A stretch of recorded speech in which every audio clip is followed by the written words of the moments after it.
You're not a victim of a misunderstanding, you're a volunteer in a slaughterhouse.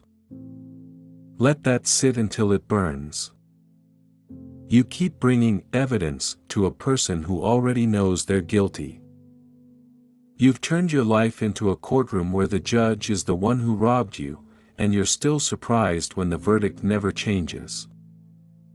Every time you say, "I just need them to understand," you are handing them the very weapon they use to keep you quiet.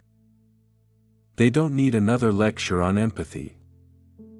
They don't need a PowerPoint presentation on your pain. Look at how they operate in the rest of their life.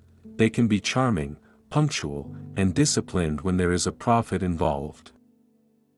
Their confusion only starts when the cost is your well-being. That isn't a glitch in their brain, it's a feature of their strategy. By pretending they don't know better, they force you to stay in the role of the teacher. And as long as you're teaching, you aren't leaving. You aren't helping them grow, you're just providing free labor for your own imprisonment. The door isn't locked. You're just waiting for the person who put you in the cage to tell you it's okay to walk out. The most devastating realization in any cycle of repetitive hurt isn't that the other person is broken, but that they are remarkably functional everywhere else. You have spent months, perhaps years, acting as a forensic investigator of their soul. You've looked for the childhood wound, the undiagnosed shadow, or the stressor that surely explains why they cannot meet your gaze or hold your heart with care. You've treated their indifference as a symptom of a disease they cannot control. But look closer at the landscape of their life. Notice the precision with which they navigate their professional world. They understand the nuances of a contract, they respect the boundaries of a supervisor, they show up on time for the things they value. They are capable of immense charm when a stranger is watching, and they possess a sophisticated map of social cues when their reputation is on the line. They aren't missing that empathy chip, they are simply choosing where to install it. This is the selective sundial of the ego. They know exactly how much light to let in and exactly who deserves to stand in the shade. When they tell you they didn't realize they were hurting you, or that they just forgot a foundational boundary, they are often performing a calculated amnesia. You are shouting into a room where the occupant has already decided that the noise of your struggle is a fair price to pay for the silence of their own comfort. They aren't lost in a desert, they have built a home there, brick by brick, out of your concessions. Every time you explain your pain in a new way, hoping that this metaphor or this tone will finally be the key, you are inadvertently providing them with a manual on how much you are willing to endure. They don't need a map to find you, they have known exactly where you were the whole time. They simply found it more profitable to stay exactly where they are. The map isn't missing, it's just being folded up and tucked away every time they walk through your door. To accept this is to stop being the architect of their excuses and start being the witness to your own reality. The most exhausting part of staying in a cycle with someone who refuses to change is the belief that you are halfway through a story. You've been operating under the assumption that this is a work in progress, that the chapters of conflict and neglect are simply the messy middle of a grander arc that ends in resolution. You tell yourself that if you can just endure this particular desert, there is an oasis of understanding waiting on the other side. But the truth is much colder, you aren't in the middle of a story. You are at the end of a loop. We often mistake silence for potential. We see their lack of response not as a closed door, but as a space that we are meant to fill with more explanation, more patience, and more of our own light. You have become a professional translator for someone who isn't even speaking. You take their indifference and translate it into fear of intimacy. You take their broken promises and translate them into childhood trauma. You are working overtime to finish a bridge that the other person hasn't even begun to build. Stop looking for the missing piece that will finally make them whole enough to love you the way you deserve. There is no missing piece. This is the finished product. The way they treat you when they think no one is watching, the way they prioritize their minor comforts over your major crises, the way they use your vulnerability as a roadmap for where to hit next, this isn't a rehearsal. This is the performance. They are showing you exactly who they are, with breathtaking clarity, but you are too busy looking at the person you wish they were to see the person standing right in front of you.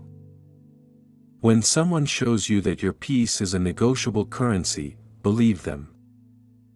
When they demonstrate that they can watch you break and simply check their watch, believe them. The growth you are waiting for requires a seed of accountability that they have refused to plant. You cannot water a stone and expect a forest. You cannot keep setting yourself on fire to keep someone warm who doesn't even acknowledge that it's cold.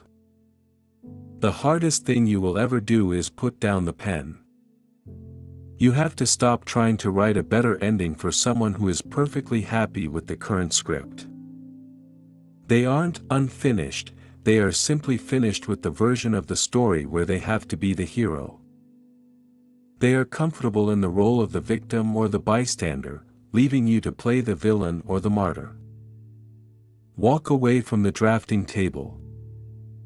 The story didn't fail, it just reached its natural conclusion the moment they decided that keeping you small was the only way they could feel big.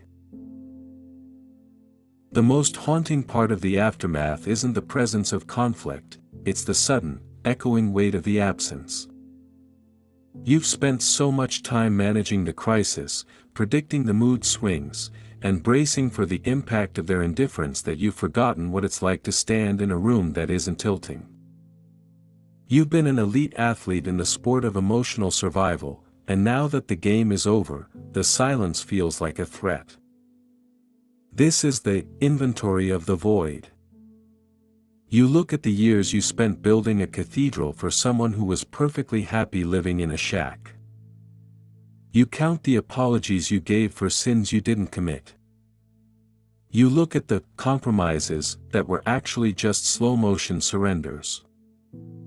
You realize that while you were trying to save the relationship, they were simply using the relationship to save themselves from the discomfort of growing up. It is a bitter pill to swallow when you realize that your empathy was used as an anesthetic. They didn't want a partner, they wanted a shock absorber. They wanted someone to take the jagged edges of their reality and sand them down until they were smooth enough to ignore. And you did it. You did it because you believed that love was a form of endurance, that if you could just hold the weight a little longer, they would eventually reach out and help you carry it. But the help never came because the weight was the point. By keeping you occupied with the heavy lifting of their emotional stability, they ensured you never had the breath left to ask for your own. They kept you so busy fixing the leaks in the roof that you never noticed the foundation was made of sand. Walking away isn't just about leaving a person, it's about leaving the version of yourself that thought this was a fair trade. It's about realizing that, understanding, someone isn't a license for them to dismantle you. You are allowed to stop being the curator of their chaos. You are allowed to take your bricks, your tools, and your light, and go build something on solid ground. The void they leave behind isn't a hole to be filled, it's a space that is finally, mercifully, yours again. The final stage of leaving a cycle of emotional erosion isn't the moment you walk out the door, it's the moment you stop looking back to see if they're watching you go. For so long, your identity was forged in the fire of their reactions. You became a version of yourself that was hypervigilant, a person whose primary function was to be palatable or helpful enough to earn a scrap of consistency. You were a moon orbiting a cold planet, convinced that your only purpose was to reflect a light that wasn't even there. Reclamation begins when you realize that the closure you've been begging for is actually just a final permission slip you've been waiting for them to sign. But they will never sign it. To give you closure is to give you freedom, and to give you freedom is to lose their most reliable source of stability. You have to learn to be your own witness. You have to be the one to say, "That happened, it was real, and it was unacceptable," even if they spend the rest of their lives pretending it was all a misunderstanding. There is a terrifying, beautiful vastness in the space where their demands used to be. At first, it feels like loneliness, but eventually, you recognize it as autonomy. You are no longer living in the shadow of someone else's unhealed ego. You are no longer the gardener of a plot of land that was never meant to grow anything but thorns. You are finally standing on your own soil. The goal isn't just to get over them, it's to get back to yourself. It's about rediscovering the parts of your personality you filed down so you wouldn't poke them. It's about remembering the hobbies, the jokes, and the dreams that they called silly or distracting. You are not a survivor who is perpetually defined by the damage. You are an architect who is finally free to build on a foundation of self-respect.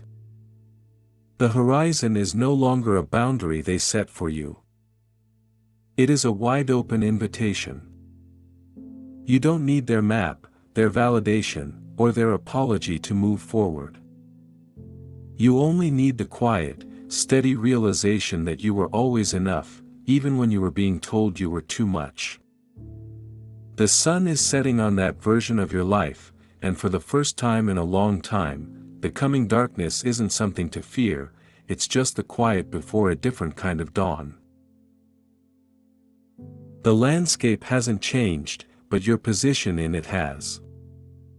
For years, you looked at the horizon through the lens of their approval, waiting for a signal that never came. Now, the sun sets on that version of your life, and the light is finally hit on. You realize that the strength you were so proud of, the ability to endure, to explain, and to stay, was actually just a well-disguised fear of your own power. True strength is the quiet click of a door closing. It's the moment you stop needing them to understand why you left. You are no longer a character in their play, you are the author of a new, unburdened chapter.